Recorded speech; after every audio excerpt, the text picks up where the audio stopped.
WJHL.com. We are live at Tri-City Aviation on the runway at Tri-Cities Regional Airport, and right now catching a really strong draft off those jet engines from Air Force One, a 747 that is now, for the first time since the president landed here, has now moved and is heading out toward the runway. We should tell you that what you were witnessing here is an event that is closed to the public, and we found out a moment ago closed to press. However, we were allowed to be a part of the press pool and the traveling press pool, and have been given the ability to bring you live coverage of the departure of Air Force One from Tri-Cities Airport. It is now 8:57 p.m. The president is probably going to be wheels up in just a few moments. I will tell you this, we were told back at Freedom Hall that there would be a 20-minute turnaround time from the time we landed to the time they took off. It was not 20 minutes. It was absolutely a very quick turnaround. I'm going to do my best to describe to you what I'm seeing here. I'm on a press riser, which is basically a flatbed truck. It's where we were reporting live earlier tonight.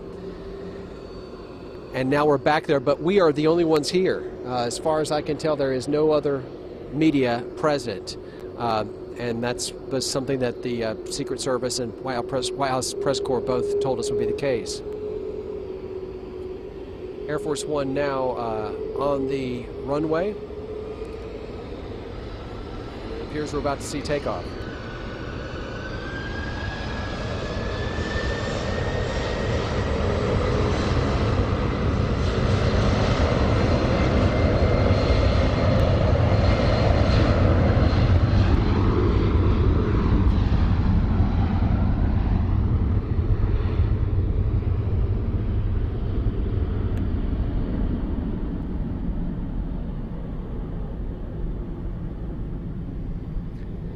And as the president's plane taxis down the runway,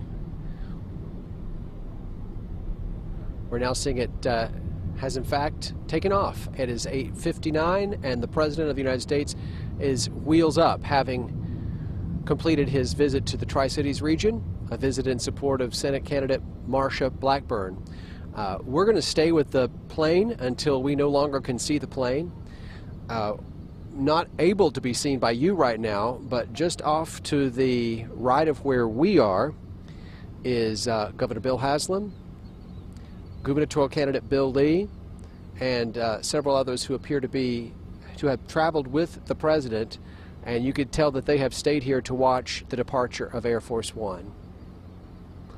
The president on Air Force One now heading south, and here below us right now is the president's limousine.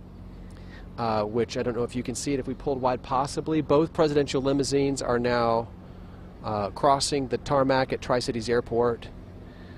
We were told that these vehicles arrived on a cargo plane prior to the president's trip, which makes sense. You can see now Air Force One is banking right and going, I'm guessing, somewhere along the vicinity of I-26, if that gives you any distance. But again, I'm guessing here. But the president's plane is now banking and going over toward Kingsport, and still watching here on the ground Bill Lee, candidate for governor, Governor Bill Haslam, and others who are in front of Tri-City Aviation. These incredible limousines tonight are here, and we're continuing to see the plane departing. The Tri-Cities heading toward Kingsport tonight, so if you're out in the Kingsport area, you probably could ditch this and step out your front door in a few moments and be able to see the flashing lights. A low approach, and now it appears that, or low departure range, and now it appears the plane is heading north, and we're going to lose sight of it for a while.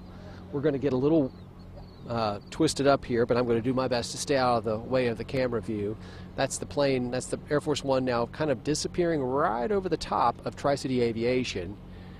And we're just that determined that we're going to wait for that plane to appear. As we do, maybe we can show you on the ground down below.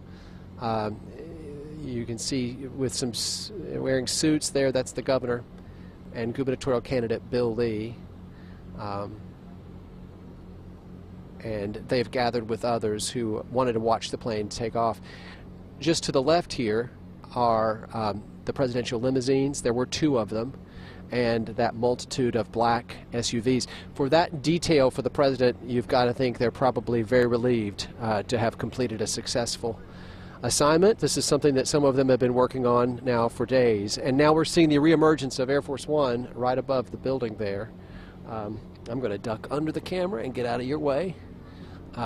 You're going to see the plane moving close to a large white object, and that happens to be the mobile staircase, one of the 2. The other one is gone. No, I'm sorry, it's just off parked to the side over here near our hangar, so they're both here. That's Air Force One now heading north, fairly paralleling Interstate 81 as it's heading in the northern direction. 9:02 p.m., the president on schedule, and if weather patterns and flight times are any indication earlier today, he'll make good time heading back to Washington, D.C. So we've lost the lights of the plane behind the staircase. That's that mobile staircase that we saw 2 of earlier today, and one of them went out and allowed the president and his staff and entourage to come off the plane. We have now lost, it appears, the lights of the plane, and it does appear that we've lost our view of Air Force One. You're looking at the hangar right beside Tri-City Aviation, and you're seeing, I'm not sure exactly what's in the shot, but you're seeing the building there, one of the staircase there. That's the other one that the president was able to use tonight. If we pan back around here, you're now seeing presidential staff, Secret Service, and again, the governor right there in the middle of your screen. That's Governor Bill Haslam, and I'm going to move in so that I can see the shot a little bit better. Oops, my apologies. In the foreground is one of the folks that helped manage media. She works with the Tennessee Republican Party. She was on assignment to the White House today. Okay, I was mistaken. That is... And now this appears to be more Secret Service, more staff that accompany the president, along with Tennessee Highway Patrol, Sullivan County Sheriff's officers, sheriff's deputies, and the like. Smiles and handshakes tonight. And the feeling that we got was that it was, for them, the culmination tonight of days and weeks of work. And you're struck by this because these people do this every single day when they travel with the president. But we got the real sense that there were teams that were, of course, going to every presidential visit, every detail, and that they would be going ahead and preparing ahead of time. We're now looking at the dismantling of an incredible security operation here. You're seeing coming off the roof. Those are people you do not want to be in the crosshairs of, I assure you. And if any of us ever did end up, we probably wouldn't